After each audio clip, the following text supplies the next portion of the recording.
ओम शांति।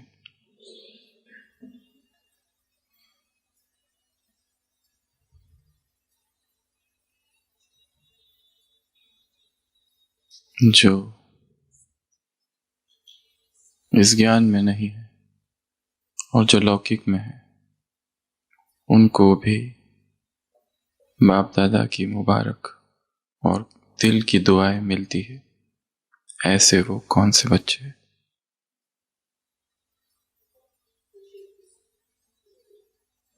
जो ज्ञान में नहीं है, जो लौकिक में है, संसार में है, ऐसे वो कौन से बच्चे, ऐसी वो कौन सी आत्माएं हैं जिनको बाप की दिल की दुआएं और बहुत बहुत मुबारक मिलता है। सच्चे भगत जो दुआएं देते हैं, जो सहयोगी है, जो पवित्र है, जो भक्त है, जो सन्यासी है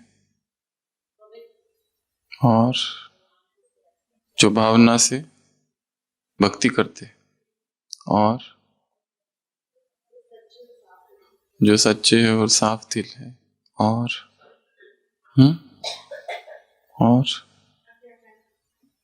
जो आज्ञाकारी है। किसकी आज्ञा?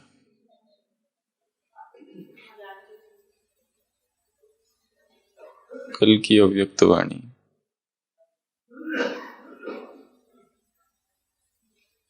संडे की अव्यक्त वाणी। ऐसे कौन से बच्चे जो ब्रह्मचर्य का पालन करते हैं, वो जो ब्रह्मचर्य का पालन करते हैं, वो चाहे ज्ञान में हो या ना हो, बाप को अति प्रिय है। कौन सा व्रत लेने के लिए कहा है शिवरात्रि में? कल की अव्यक्त वाणी जो शाम को चली, संपूर्ण पवित्रता का व्रत। और बच्चों ने ऐसी कौन सी बात बाबा के सामने रखी कि जिससे ये व्रत कठिन होता है, और बाबा ने फिर अपना ही उदाहरण दिया। Look at me. क्या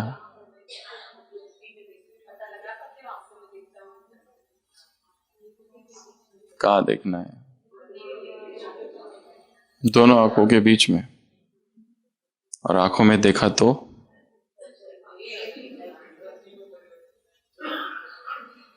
रास्ता खतरनाक है। मतलब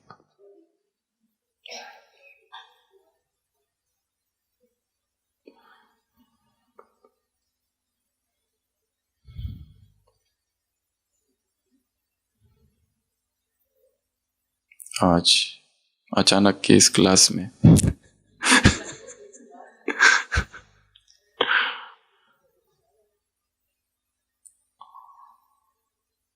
ब्रह्मचर्य के व्रत की चर्चा करेंगे।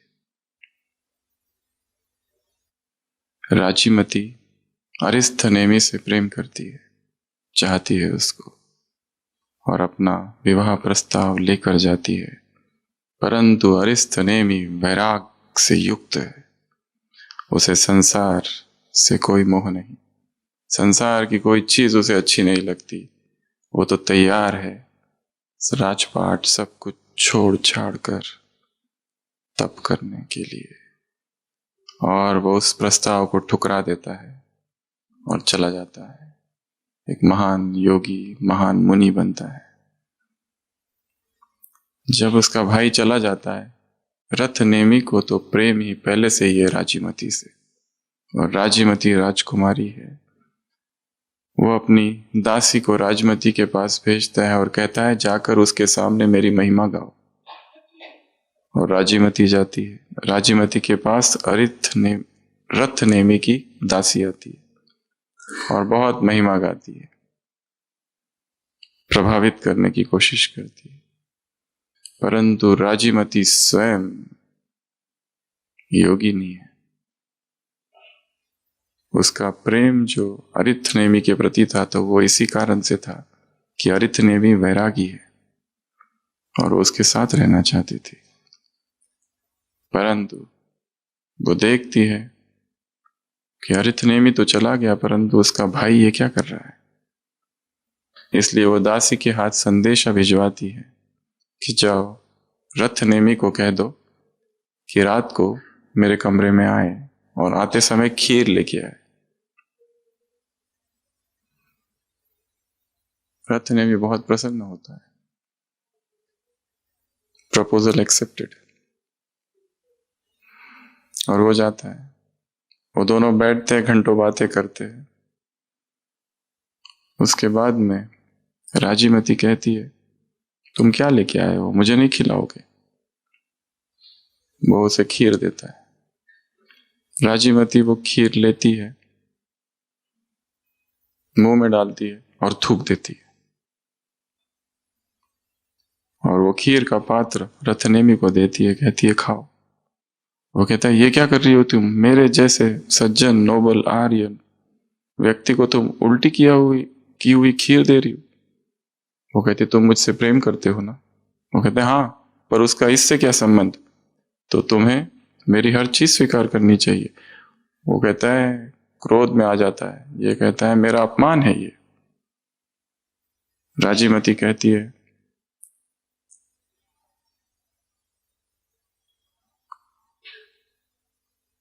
कि संसार में जो हम खाते और उल्टी करते हैं वो कौन खाता है। वो कहता है, मनुष्य वो नहीं खा सकता, जानवर पशु खा सकते, कुत्ते बिल्ली। राजीमती कहती है कि मैं भी तुम्हारे भाई द्वारा वमन की हुई हूं,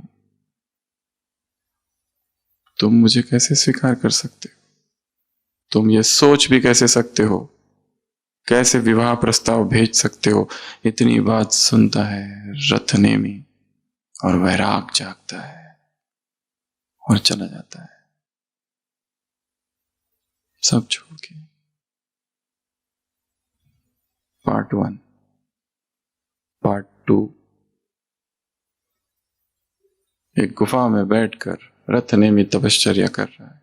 कई साल बीत चुके हैं, तब तक राजीमती भी वैरागिन हो चुकी है, वो भी साध्वी बन गई है। और ये कहानी महावीर के समय की है, और स्वामी महावीर से मिलने गिरनार पर्वत पर जा रही है अपने साध्वियों के संग के साथ, कि अचानक मौसम बदलता है, अंधेरा हो जाता है, आंधी तूफान आती है और राजीमती अकेली पड़ जाती है और राजीमती भीग जाती है और उसे पता नहीं चलता है। वो उस गुफा में प्रवेश करती है, उसे लगता है वहां कोई नहीं, अंधेरा है। वस्त्र गीले है, वो वस्त्र निकाल कर सुखाने के लिए टंगाती है और अचानक वो उसी गुफा में जाती है जहां पर रथनेमी तो बैठकर तपस्या कर रहा है।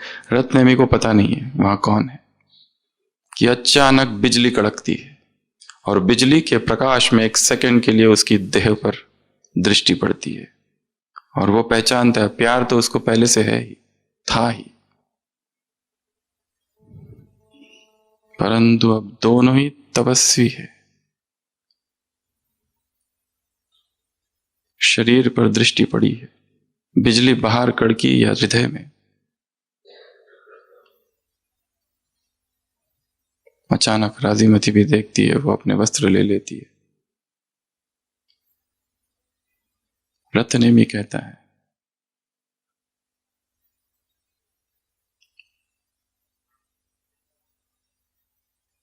इच्छा तो उसकी थी, क्यों ना हम भोग में समय बिताए और फिर सुबह भगवान से जाकर माफी मांगे और नई दीक्षा ले ले और फिर तपस्या आरंभ करे। तपस्वी दोनों है, एकांत में बैठकर रथनेमी कई समय से तपस्या कर रहा है, परंतु हृदय में वासना थी और यह अवसर आ गया और उसने चाहा नहीं था और यह अचानक आ गया। परंतु राजीमती तपस्विनी है, उसे चाबुक लगाती है उसे धर्म का उपदेश देती है, अपने कर्मों का उपदेश देती है, तपस्या का उपदेश देती है, और फिर उसके होश ठिकाने आते हैं। शास्त्र कहते हैं कि वो दोनों ही परम तपस्या कर कर परम पद को प्राप्त होते हैं। Unguarded movements.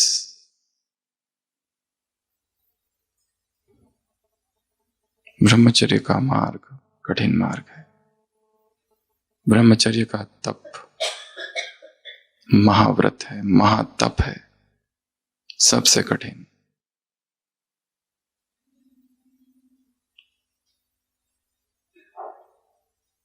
कल की अव्यक्त वाणी, पवित्रता का व्रत, पवित्रता का व्रत। कल की अव्यक्त वाणी और कल की अव्यक्त वाणी।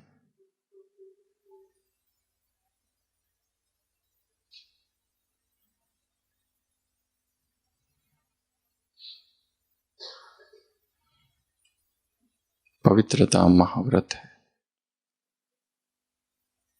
और उस पवित्रता का आधार स्तंभ ब्रह्मचर्य है। और इस ब्रह्मचर्य के विषय में 9 बातें शास्त्रों में लिखी गई है, जिसकी हम आज चर्चा करेंगे ज्ञान के आधार से। जैसे कोई खेत है, जैसे कोई बगीचा है, उस बगीचे की रक्षा के लिए बाड़ लगाई जाती है, वैसे ब्रह्मचर्य रूपी पौधों को सुरक्षित रखने के लिए, फल फूल को सुरक्षित रखने के लिए भी ऐसी 9 प्रकार की बाड़ लगाई जाती है। और उनका पालन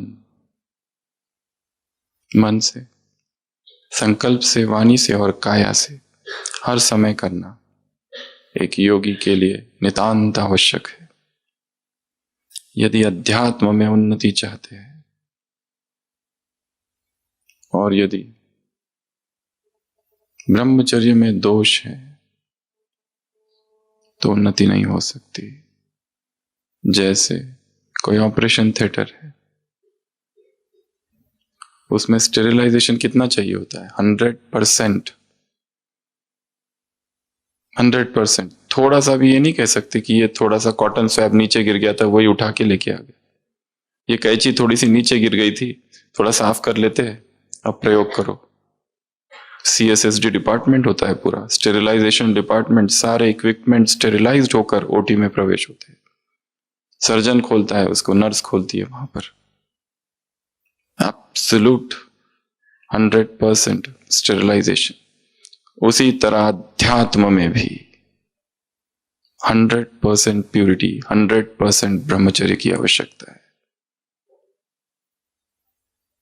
ओम शांति भवन में एक जगह लिखा हुआ है, राइट साइड में पीछे से दूसरा, संपूर्ण ब्रह्मचर्य ही संपूर्ण अहिंसा है। क्यों? काम हिंसा क्यों है?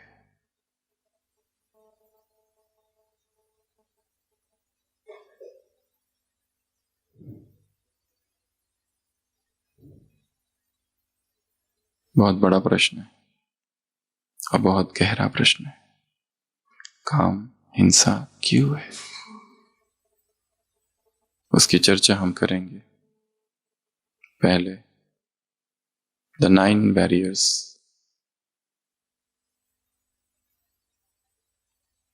सबसे पहला,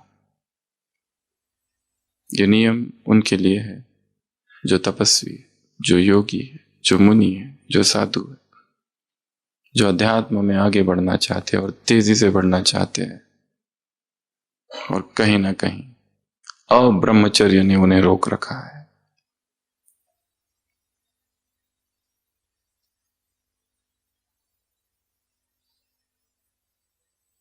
पहला,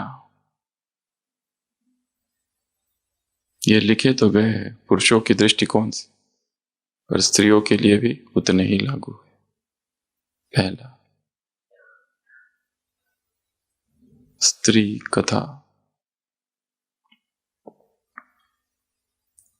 संयम, स्त्री कथा संयम या पुरुष कथा संयम। कल की अव्यक्त वाणी जो बीत गया, किसी में भी कोई विशेषता दिखाई देती है तो क्या समझो, प्रभु प्रसाद है, ईश्वरीय देन है, ईश्वरीय सौगात है। और सौगात प्रसाद जो होता है वो पर्सनल नहीं होता है।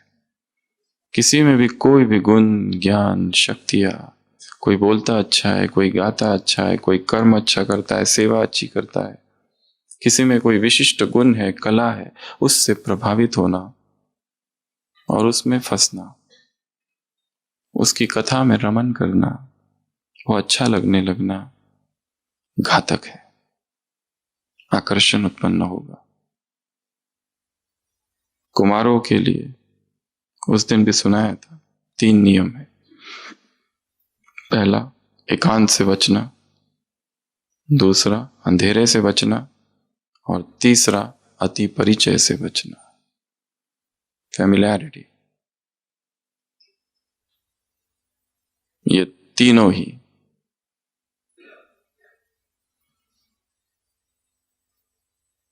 काम को जगाएंगे।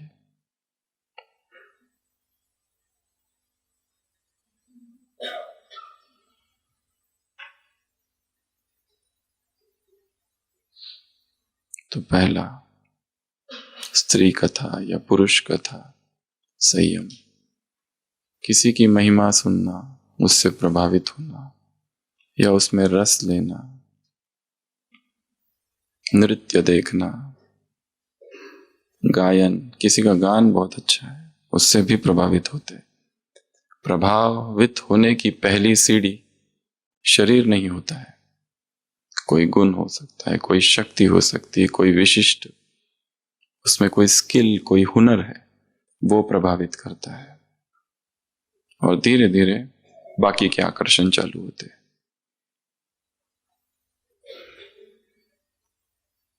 धीरे धीरे पॉजिटिवनेस आता है, तुम मेरी, मैं तुम्हारा। ये याद रखना है, मेरा इस संसार में किसी पर भी अधिकार नहीं और किसी का मुझ पर अधिकार नहीं, न मुझ पर न इस देह पर।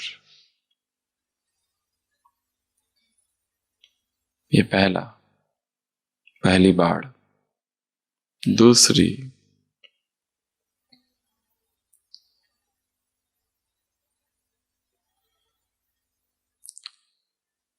स्मरण, स्मृति, संयम। जो गृहस्थी है और बाद में योगी बने हैं, सन्यासी बने हैं या तपस्वी बने हैं, उनके पास इस जीवन में, पूर्व जीवन में बिताए हुए भोगों की स्मृति है और वो स्मृतियां वापस आ सकती है। इसलिए योगी निरंतर पहरा लगाकर बैठता है, अटेंशन। वो पुरानी यादें, वो पुरानी स्मृतियां, रोज सुबह उठो तो ये संकल्प करो कि ये नया जीवन है। अब तक जो था वो पुराना जीवन, वो नष्ट हो गया, वो समाप्त हो गया। उसके साथ ही पुराने जीवन के भोग विलास जो कुछ था, जीरो। कल की अव्यक्तवाणी, कल अर्थात संडे, संपूर्ण पवित्रता अर्थात मन, संकल्प से, बोल से, कर्म से, संबंध संपर्क से बिंदी लगाना, फुल स्टॉप। ये प्योरिटी की परिभाषा है कल की अव्यक्तवाणी में। पुराना जो हो गया सो हो गया। स्मृति जो है, memory is nothing but information, वो एक सूचना है। और यदि किसी सूचना को बार बार याद किया जाए तो वो स्मृति पटल पर पक्की हो जाती है, ये सब जानते हैं। परंतु यदि कोई घटना को याद ही ना करो तो वो धीरे धीरे क्या हो जाती है, विस्मृत हो जाती है। उसी तरह से उनको याद ना करना, उनका वर्णन ना करना,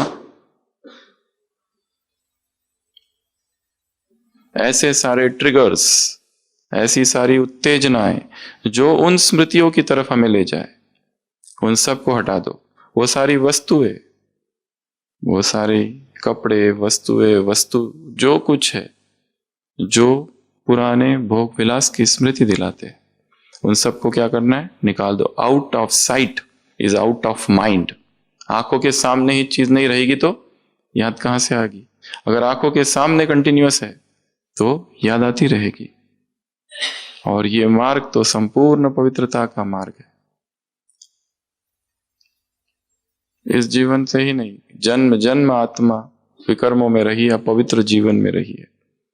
एक नई पवित्रता का जीवन अगर बिताना है, एक नया जीवन, तो नए संकल्प, अपने आप को व्यस्त रखना पड़ेगा सारे दिन भर, क्योंकि सभी विकारों की जड़ है फुर्सत। क्या है? फुर्सत। जो व्यक्ति खाली बैठा है, मधुवन में तो आए हैं, किस लिए आए? 4 दिन तपस्या करेंगे, पर कोई प्लानिंग नहीं है, टाइम वेस्ट ही होगा। यहां आ रहे हो तो किस प्लानिंग से? 1-1 मिनट की प्लानिंग चाहिए। यहां रुक रहे हो तो प्लानिंग चाहिए। अगर प्लानिंग नहीं तो यहां रुको या संसार में कहीं रुको, कोई ज्यादा प्रभाव नहीं होगा। यहां थोड़ी सी शांति की अनुभूति होगी बस, परंतु वो शांति तभी तक रहेगी जब तक यहां हो। यहां से जानते ही शांति गायब, क्योंकि वो शांति तुम्हारी नहीं, स्थान की थी। मधुबन में आओ या कहीं पर भी जाओ, विदाउट प्लानिंग क्या करना है एग्जैक्ट, वो यदि नहीं है तो समय जाएगा खाने पीने में, उठने बैठने में, घूमने फिरने में, बातें करने में, इसको देखने में, और रहेंगे। शरीर यहां है परंतु मन तो उसी भोगों में, उन्हीं विचारों में, उन्हीं व्यर्थ में। न व्यर्थ सुनना, न बोलना, न करना, न देखना। ये कल की अव्यक्त वाणी में पवित्रता की परिभाषा है।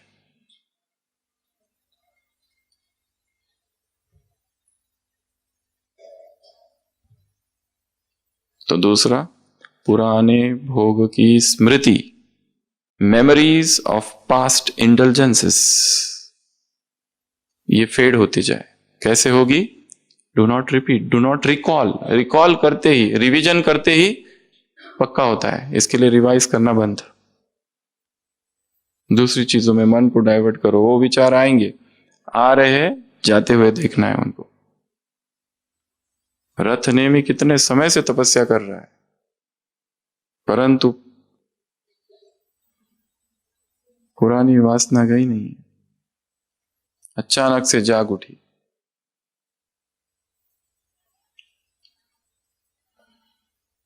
दूसरा, तीसरा,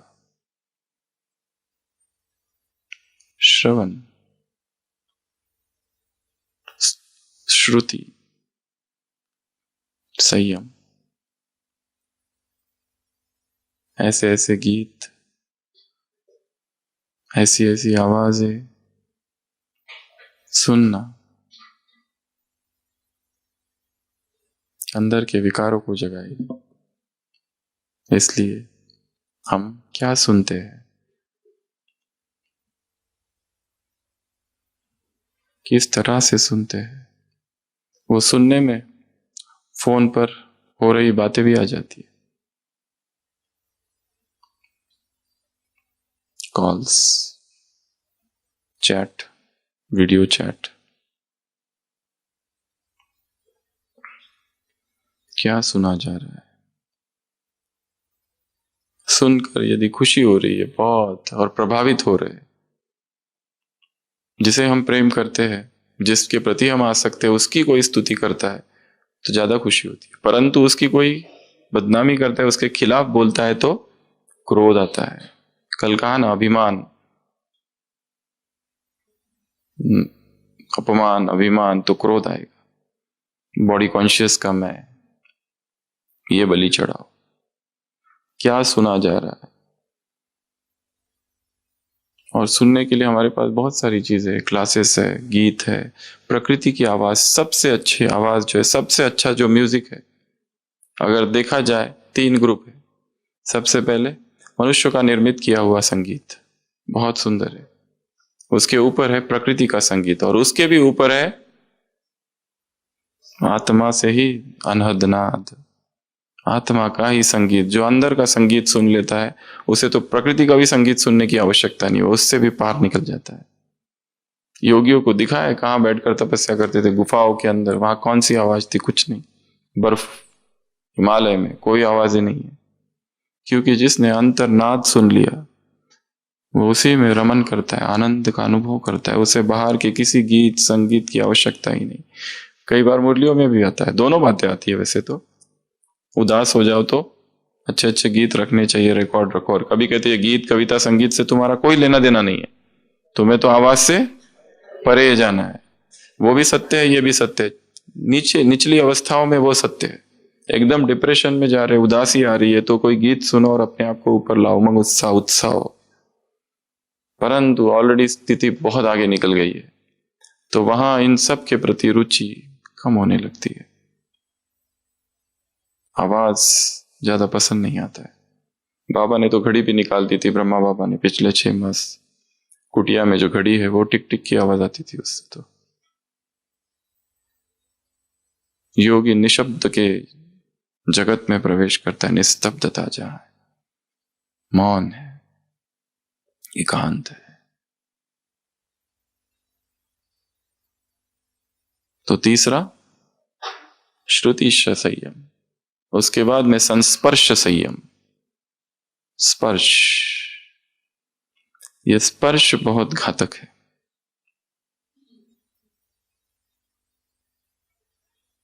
जैसे किसी के पैर में चोट लगी और वो डायबिटीज का पेशेंट है, और उसने सोचा कुछ नहीं होता, ध्यान नहीं दिया।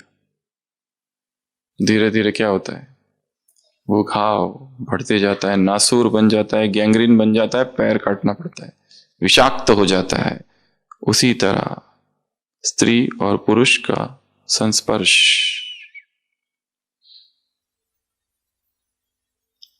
अध्यात्म जीवन को नष्ट कर देता है। कल की परसों की मुरली में था ना, अंग से अंग न लगे, स्टोरी की बात। स्वामी दयानंद सरस्वती गंगा तट पर बैठे हैं और ध्यान कर रहे थे। अचानक एक स्त्री वहां स्नान करती है, गीले बालों सहित आती है और चरणों को पकड़ लेती है, स्वामी जी मैं आपकी शरण आई हूं। वो आंखें खोलते देखते, कहते माता हे मैया क्या कर रही हो, वहां से चले जाते। और एक स्थान पर बैठते और अगले 3 दिन निर्जला, न खाना न पीना, उपवास में तपस्या करते बैठते।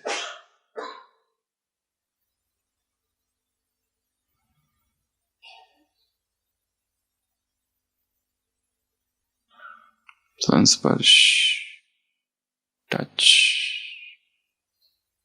गीता में लिखा है all touch upon happiness is conducive to pain. जितनी भी स्पर्श से सुख अनुभव होता है, स्पर्श से प्राप्त सुख अंततो गत्वा दुख में परिणित हो जाता है। शुरुआत में वो अमृत के समान लगता है, बाद में वो विष बन जाता है।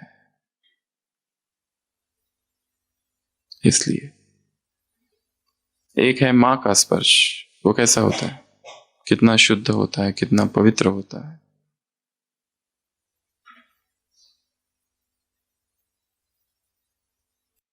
एक डॉक्टर का भी स्पर्श होता है, और उसका ध्यान शरीर की तरफ नहीं, डायग्नोसिस की तरफ होता है। स्पर्श कई प्रकार के, एक कामुक स्पर्श होता है जो पता पड़ जाता है। जैसी जैसी प्यूरिटी की लेवल बढ़ती जाएगी,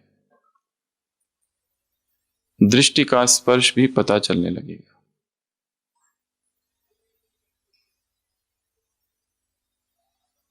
स्पर्श,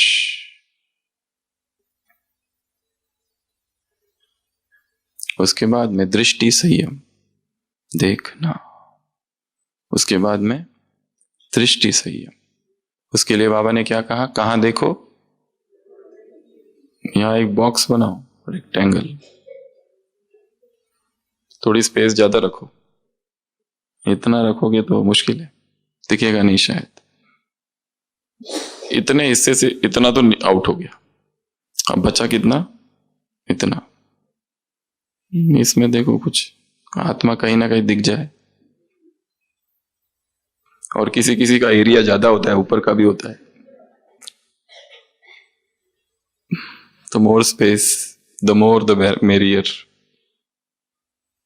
क्योंकि नीचे क्या है? खतरा। बाबा कहते हैं मैं देखो क्या देखता हूं, मैं आत्माएं देखता हूं। तो आत्मा देखो। कैसे देखेंगे आत्मा को? स्टार रूप में। स्टार पता है ना, स्थूल चीजें चाहिए हमको जो हम इमेजिन कर सके। दूसरा बिंदी, तीसरा ज्योति, टीका, मोती, हीरा, मास्टर सूरज, मणि।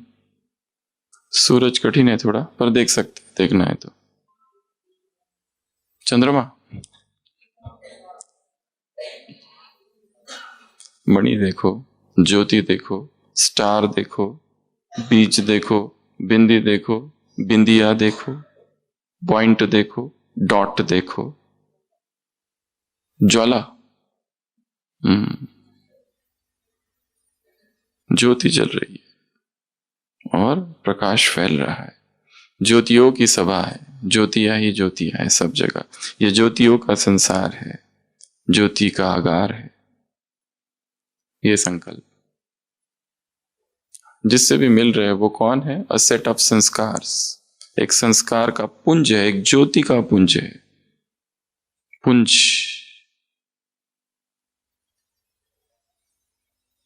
ये बहुत कठिन अभ्यास है, परंतु करते रहना है।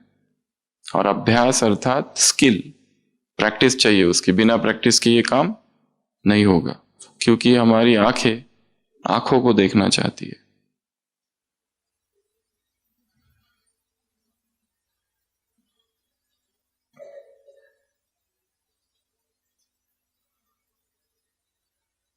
कितने हो गए?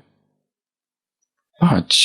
अगला स्थान संयम। स्थान संयम।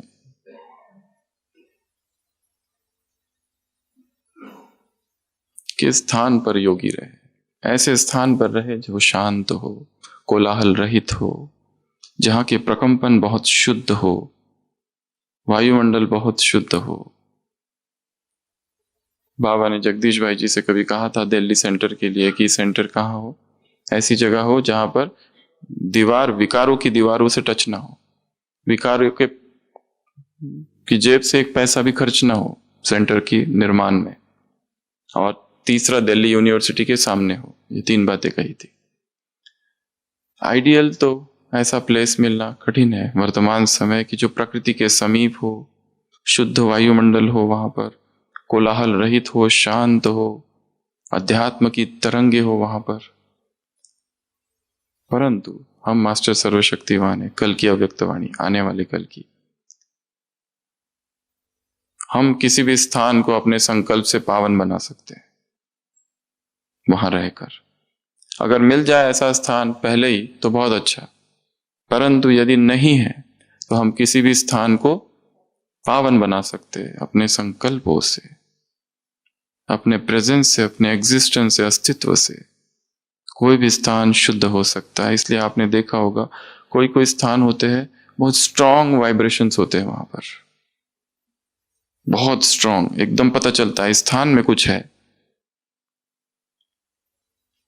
हमें याद है हम दिल्ली में गए थे, वहां पर एक रिट्रीट थी और जंगलों के बीच बहुत प्राकृतिक स्थान में वो रिट्रीट थी। हार्डली कोई वहां से गुजरता था, रोड तो था पर कोई व्यक्ति वहां से गुजरता नहीं था। वहां पे एक आश्रम था, वहां कुछ लोग आए थे, हम भी थे। तो वो 2 बहनें थी वहां पर जो उसकी देखभाल करती थी। वो फिर वहां कोई एक आश्रम था, वहां लेके गई। और उस आश्रम में जैसे हमने प्रवेश किया, पहला कमरा तो ठीक था, अगला कमरा जो था उसमें इतने स्ट्रांग वाइब्रेशंस आए। हमने कहा यहाँ क्या है? जैसे एक एनर्जी फील्ड में प्रवेश किया तो उसने कहा कि यहाँ श्री औरबिंदो के रेलिक्स की अस्थियां यहां पर हमने दफना के रखी है। जब वो गए थे पांडिचेरी में, तब वहां से लेके नॉस्टिक सेंटर, इग्नोस्टिक सेंटर्स होते हैं उनके, वहां उनकी अस्थियां है। तो कुछ कुछ स्थान ऐसे होते हैं कि जिसमें बहुत स्ट्रांग वाइब्रेशंस होते हैं, परंतु हमें वो वाइब्रेशंस तभी फील हो सकते हैं जब हम भी चेतना की इतनी सूक्ष्म स्तर पर है, उस हल्केपन में हम स्थित है, निर्विकारिता में है। तो ही प्रवेश करते ही इधर क्या है उधर क्या है, यह स्थान जाते ही लगता है यार बिल्कुल रहना नहीं है, हटो यहां से, जाओ जल्दी से निकलो यहां से। श्री रामकृष्ण परमहंस को कोई भक्त भोजन लेके आया और कहने लगा खिला रहा हूं आपको बहुत प्यार से, तो उन्होंने खाते ही उल्टी हो गई। पूछा ये क्या था? उन्होंने कहा ये श्राद्ध का भोजन था। उसके उनमें वो खाते नहीं है, परंतु तुरंत वाइब्रेशन आ गए उनको। वाइब्रेशंस बहुत सटल होते हैं, बहुत सूक्ष्म होते हैं। हम जहां बैठे हुए वहां पर वाइब्रेशंस छोड़ते हैं। इसलिए जैन मुनि और जैन आदमी हमारे ओपीडी में आते हैं, हम उनको बैठने के लिए कहते हैं, वो बैठते ही नहीं है। अगर कोई पुरुष 48 मिनट्स वहां बैठा है तो 48 मिनट्स का गैप चाहिए। 48 मिनट्स के बाद ही, 48 मिनट के बाद ही वो लोग बैठेंगे।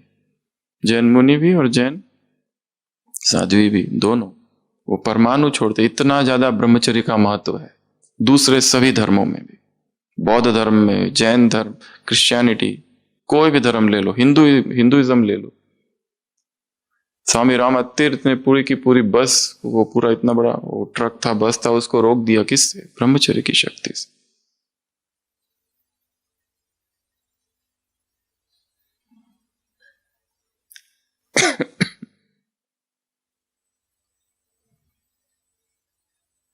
तो कहां थे हम?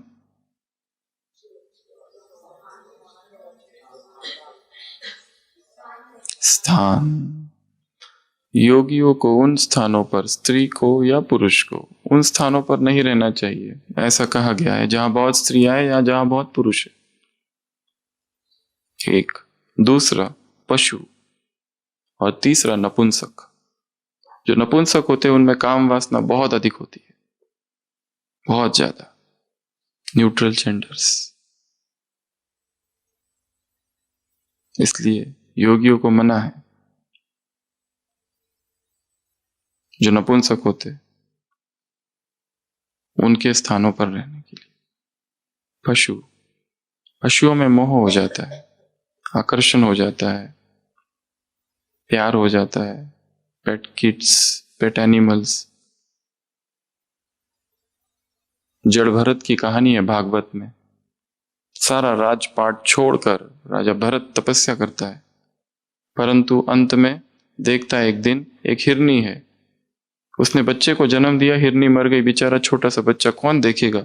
इसको दया आती है। संत हृदय नवनीत समाना, मक्खन जैसा हृदय है, करुणा से भरा हुआ है, प्रेम से भरा हुआ है, और उसको वो सोचता है इसका कोई नहीं है तो मैं इसके तरफ ध्यान रखूंगा। जब भी ध्यान में बैठता है अभी बस उस हिरन के बच्चे की याद आती है, और इतना मोह, इतना मोह, इतना मोह बढ़ जाता है कि लास्ट में शरीर छोड़ता है तो हिरन की याद में, जबकि सारा संसार छोड़कर वो आ चुका है।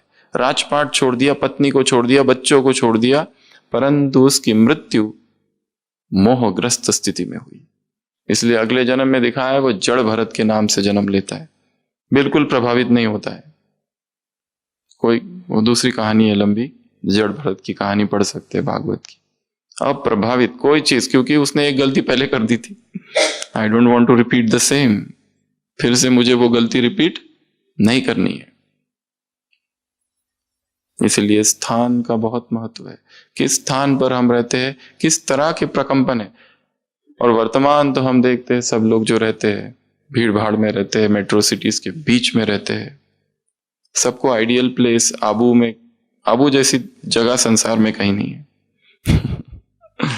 Pollution free, toxin free, population भी कम, पर्वती पर्वत, और प्रचंड प्राण ऊर्जा सब तरफ। परंतु सबको ऐसा स्थान शायद ना मिले। परंतु जहां भी हम रहते हैं, लक्ष्य रखो एटलीस्ट उस घर को हम कैसा रखें। सबसे पहले तो स्वच्छ रखें।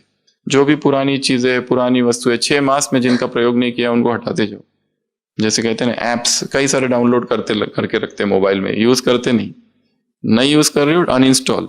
उसी तरह घर में इतनी अलमारियां है, इतने सारी चीजें हैं, बंद है कई महीनों से, खोल के भी नहीं देखते। अमृत वेले थोड़ा निरीक्षण करना अपने किचन का, अपने बेडरूम का, लिविंग रूम का, अपने स्टोर रूम का, और अभी से जाने से पहले प्लानिंग बना के जाओ कौन कौन सी चीजें निकाल कर किस किस को दे देनी है। थोड़ा दान पुण्य भी करो, बहुत माल है अंदर। एक व्यक्ति था जिसका घर के पीछे एक झाड़ था, और वो झाड़ की टाल टालियां ऐसी सड़क पर आती थी, बड़ा झाड़ था।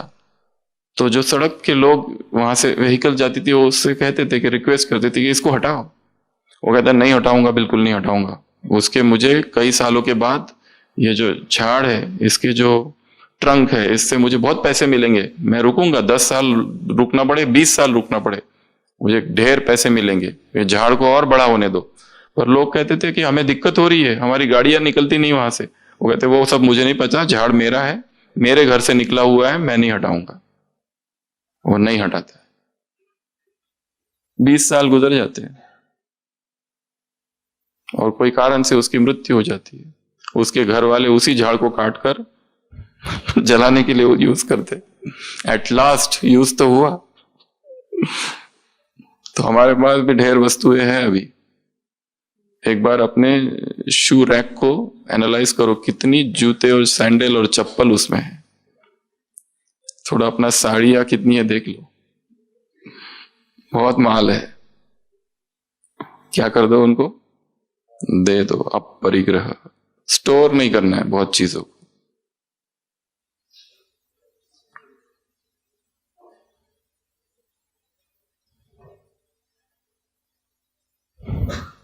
स्थान को पावन करना है। अपने घर की एक एक दीवार को अमृत वेला सकाश दो, अपने घर के एक एक बर्तन को अमृत वेला सकाश दो, अपने बेडरूम को सकाश दो, अपने बेड को सकाश दो। बड़े विकर्म हुए हैं। चित्र जो है वो सबको चेंज कर दो, कंप्लीट चेंज। लक्ष्मी नारायण का चित्र रखो और उसके सामने बैठकर क्या बोलो अपने आप से, ओहो। क्या बोलेंगे उससे पहले? फिर से बोल के दिखाओ, अच्छे से बोलो जरा। ओहो, ये कौन है? मैं। ऐसा बोला, एकदम लाइव चित्र दिखना चाहिए और उसको देखते रहना। उसमें और मुझ में क्या है अंतर?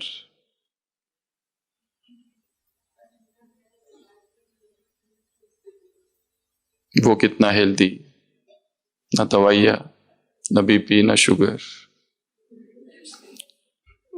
न मोटापा। और मैं ऐसा क्यों? ऐसा वो क्या कर रहे हैं जो मैं ऐसा बनूं? सब तरह से देखो, शरीर से भी देखो, उसके बाल देखो।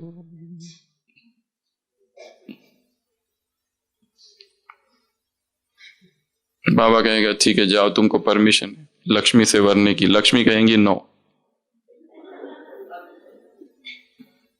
मिसमैच। अगला रस संयम। रस संयम, जिह्वा रस। जब तक इस रस को कंट्रोल ना किया जाए तब तक मन वश में नहीं आता है और इंद्रियां वश में नहीं आती है। इसको संयमित करना बहुत आवश्यक है। तो 7वां है रस संयम। बहुत ज्यादा चटपटा, तीखा, मीठा।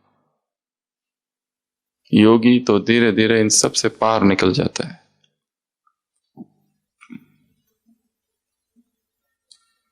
उनका प्रभुत्व हम पर नहीं, हम स्वतंत्र हैं।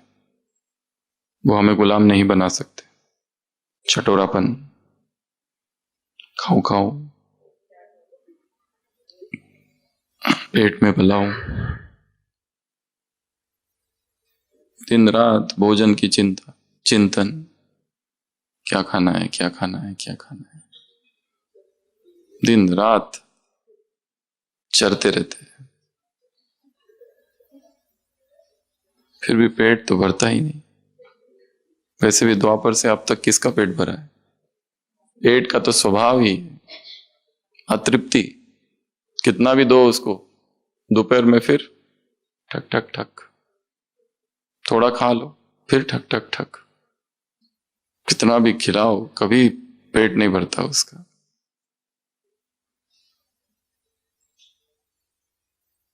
पेट में कितनी चीजें जाती है फिर भी खाली रहता है। चमत्कारिक है। जाता कहाँ है पता नहीं चलता है।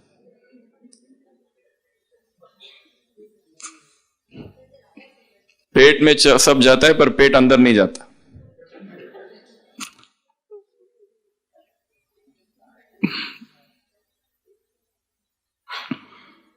रस संयम। अगला अति आहार संयम। पेटू ब्रह्मचारी।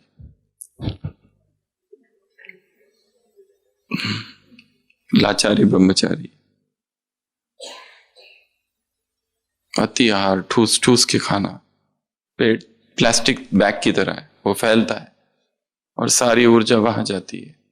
और ऊर्जा अधिकतर डाइजेशन में, पाचन में लगी रहती है, कभी मुक्त ही नहीं होती है पाचन शक्ति। इसलिए बीमारियां घेरती है और शरीर की शक्ति का स्खलन होता है। विरज स्खलन, वीर्य स्खलन। वीर्य संरक्षण ब्रह्मचर्य की परिभाषा है। वो सारे कारण जिससे ऊर्जा शरीर से बाहर जा रही है रोकना, अर्थात ब्रह्मचर्य। और सतत, हर समय, हर परिस्थिति में, हर स्थान पर उसे रोक के ही रखना, क्योंकि धीरे धीरे यही ऊर्जा, यही वीर्य ऊर्जा धीरे धीरे ओजस, और ओजस से फिर तेजस में रूपांतरित होती है। और जिस व्यक्ति ने, योगी ने, तपस्वी ने, तपस्विनियों ने पुरुषों में वीर्य और स्त्रियों में विरज रोक के रखा है, और वो शक्ति धीरे धीरे धीरे धीरे ऊपर जाती है। योगी लोग दिखाए हैं संसार में स्नान नहीं करते, पर उनके शरीर से दुर्गंध नहीं आती है। क्यों? क्यों? मुनि साधु स्नान करते हैं क्या? नहीं करते, फिर भी नहीं आती है। और वो उनका मानना है ब्रह्मचर्य की शक्ति जो है उसकी वजह से। खाते हैं फिर भी स्नान नहीं करते। ब्रह्मचर्य में वो तेज है, वो ओज है, वो शक्ति है। व्यक्ति के वाणी में वो प्रभाव आ जाता है। दो व्यक्ति समान रूप से बोलते हैं, पर एक की वाणी में कुछ आकर्षण है, एक अजीब सा नशा है। शब्द ऐसे भेदते हैं हृदय को। वही सारे शब्द दूसरा व्यक्ति कहता है, परंतु वो नहीं कर पाते। क्यों? स्पीच में जो पावर है, the power of speech is the power of ब्रह्मचर्य।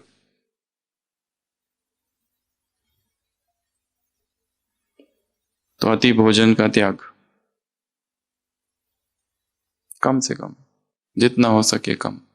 अपने शरीर को आदत डालनी है। वो एक दिन में नहीं होगा, धीरे धीरे धीरे धीरे धीरे धीरे करते रहते होगा।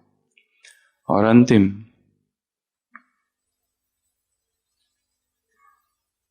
कौन सा?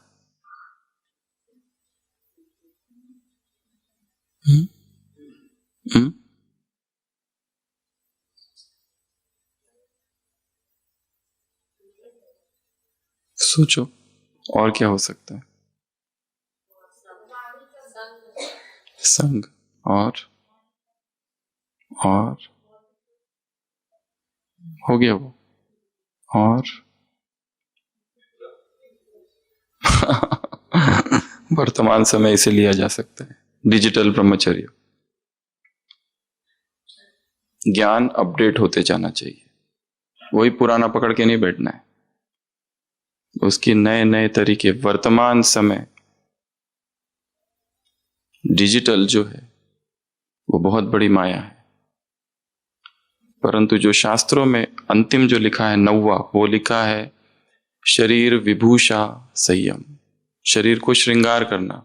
किस किस से? पाउडर, क्रीम, टैटू, बाल, dye, deodorant, fragrance, aromas, perfume, lipstick, और क्या, नेल पॉलिश, और क्या, गजरा गजरा गजरा, और बहुत सारे जितने शरीर के संसाधन है, हमारा सबसे बड़ा श्रृंगार है प्यूरिटी। प्यूरिटी ही श्रृंगार है। प्यूरिटी के अतिरिक्त हमें किसी श्रृंगार की आवश्यकता नहीं है। संसार में जो श्रृंगार करते, वास्तव में श्रृंगार की आवश्यकता किसे पड़नी चाहिए? जो कुरूप है। इसीलिए तो सुंदर बनना है। हम तो आत्मा की सुंदरता की बात कर रहे हैं। ये सबसे बड़ा श्रृंगार है। और ये सारा और बिगड़ता है डिजिटल। लोग कुमार कटिंग करने जाते हैं ना, तो मोबाइल में एक चित्र लेके जाते हैं, ये वाला बनाना है तो ये वाला चाहिए। कहां से सीखा है सबने? टीवी से, मोबाइल से, इंटरनेट से, गूगल से। ये सब ये जितने प्लेटफॉर्म है सारे, सब विकारों के दरवाजे हैं। किस तरह हम उसका प्रयोग करते, बहुत कोई कितना भी संयमित रहे फिर भी उसके प्रभाव में आ सकता है। इसलिए अटेंशन। तो ब्रह्मचर्य की ऐसी 9 बातें हमने देखी। पहली, कथा कोई भी कथा प्रभावित ना होना। दूसरा, स्मरण पुराने भोगों की स्मृति। तीसरा, श्रवण संयम। अगला, स्पर्श संयम, दृष्टि संयम, स्थान संयम, रस संयम, अति आहार संयम। और 9वां, अंतिम विभूषा संयम। जो रंग रूप और ये सारा जो है, किसी मुरली में बाबा ने कहा था, पारसी स्त्रियों का उदाहरण दिया था। वो क्या करती है, अपने चेहरे पर जाली लगाती है, कोई दीवाना ना हो जाए देखकर। कई सारे मुरलियों में आता है, सूक्ष्म सूक्ष्म बहुत सी बातें आई है। तुम्हारा पहनावा कैसा होना चाहिए? सिंपल, किसी को आकर्षित ना करे। यदि कोई आकर्षित हो रहा है, इसका अर्थ दोष हम में भी है कहीं ना कहीं। हम चाहते हैं कि दूसरे देखे, नहीं देखते तो दुखी भी होते। हम जब बहुत छोटे थे, हमें अपने पिताजी बताते हैं, बहुत ही छोटे, तो उन्होंने कहा साइकिल में जो सामने स्टैंड होता है ना, उसमें बिठा के लेके गए। तो हमको कहा कि तुम ना तैयार हो जाओ फटाफट, तो तुमको ना सब लोग देखेंगे। तो हम तैयार हो गए।